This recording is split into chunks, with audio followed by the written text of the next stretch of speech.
Have you ever seen a small baby when it's born? You were all there, or should we say we were all there once upon a time.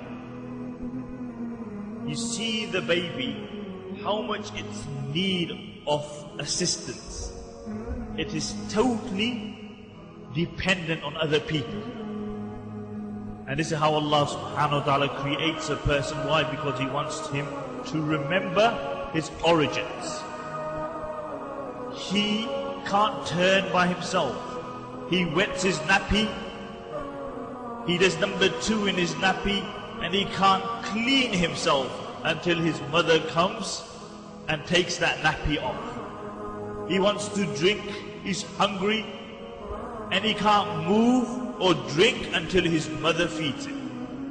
And then after a while, that same little baby becomes older and older, and then he starts thinking that he's something special.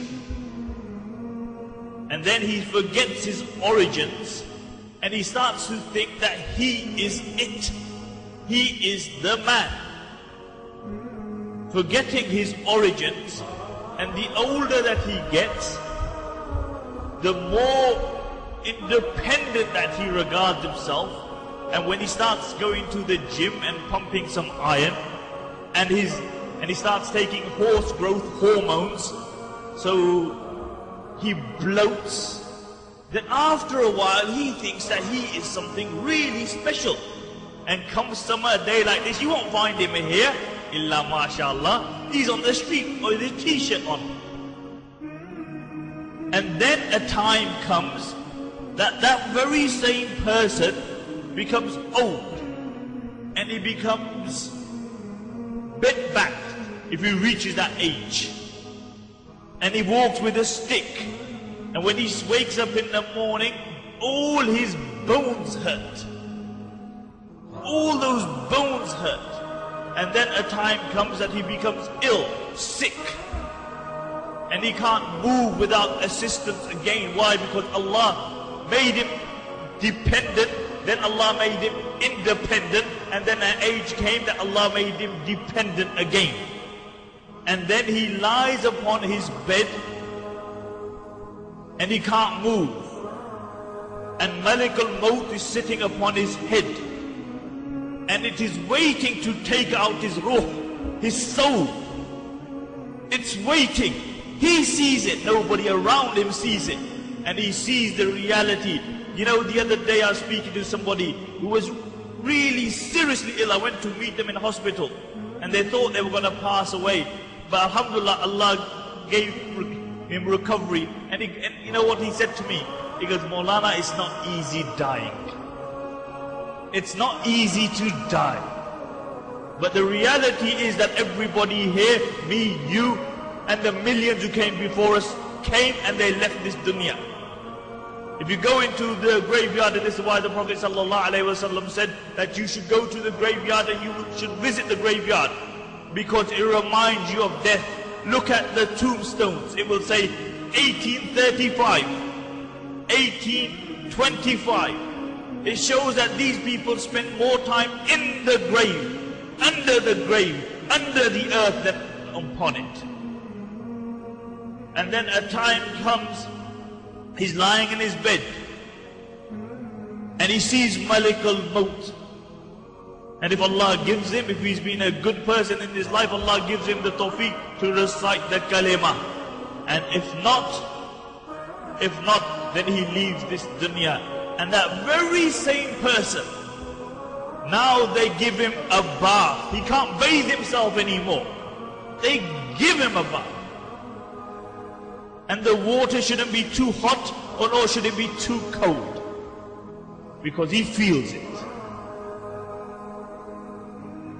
And then that person, imagine it, because it's going to happen to every single one of us. But sometimes we get so deluded with this dunya, we forget. A time comes, they dig a ditch 6 feet deep, and they put you in it, and then they put the sand over you, and you are all by yourself. Imagine it. Because as I said, it's going to happen to every single person. And then the only thing which will remain with you in that grave is your good actions. The only thing. Your muscles, your money, your car, your house, your friends, your children, everything will remain behind. And the Prophet ﷺ said, only one thing will remain with him, and that is his good actions. And if you have good actions, they will save you. And the Prophet ﷺ said that the grave is Rawda min Riyad al-Jannah, is a garden from the gardens of Jannah. When a person is placed in the grave says to that person, out of all the people walking on the face of this earth, you are the most beloved too. And now you have come to me, you will see how I deal with you, how I encounter you. And it opens up as far as the eyes can see, and windows into Jannah open.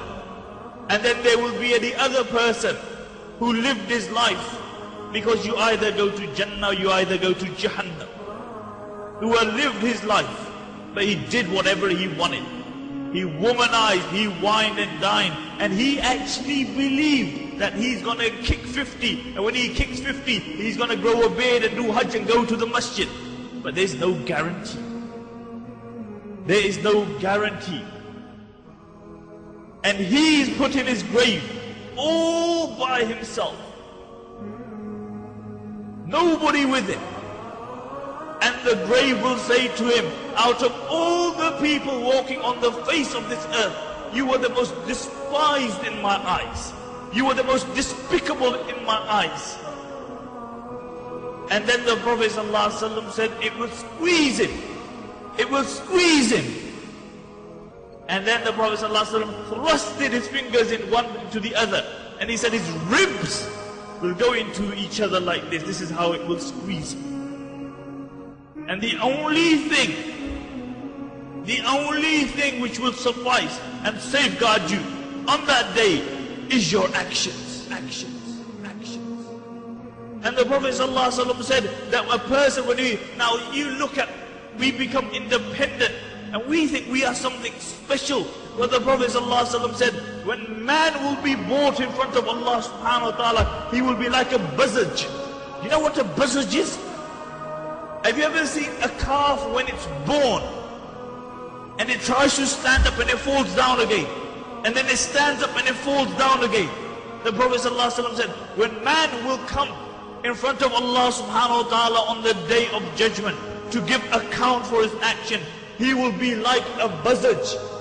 His legs won't be able to hold him. He will try to stand and he will drop, and then he will stand again and he will drop, and he will stand like a little calf. And he will do this, and he will do it again and again. And really look how often we delude ourselves, believing that we are something special. But on that day, every man will know how special he is. The biggest gangsters, the biggest drug dealers, the biggest macho men, the bouncers will know their reality. Their reality, they will know. Or man, when he will see his actions on the day of judgment, the Prophet ﷺ, his evil action, he will cry. He will cry until his tears dry up. Tears dry up. And he will have no tears left. And then the Prophet ﷺ said he will still cry, but he will cry tears of blood. When he will see the reality. And this is why the Prophet ﷺ defined it as what? Yawmul Hasra. A day where man will have remorse. He will have remorse. Why didn't I spend my life in the worship of Allah subhanahu wa ta'ala?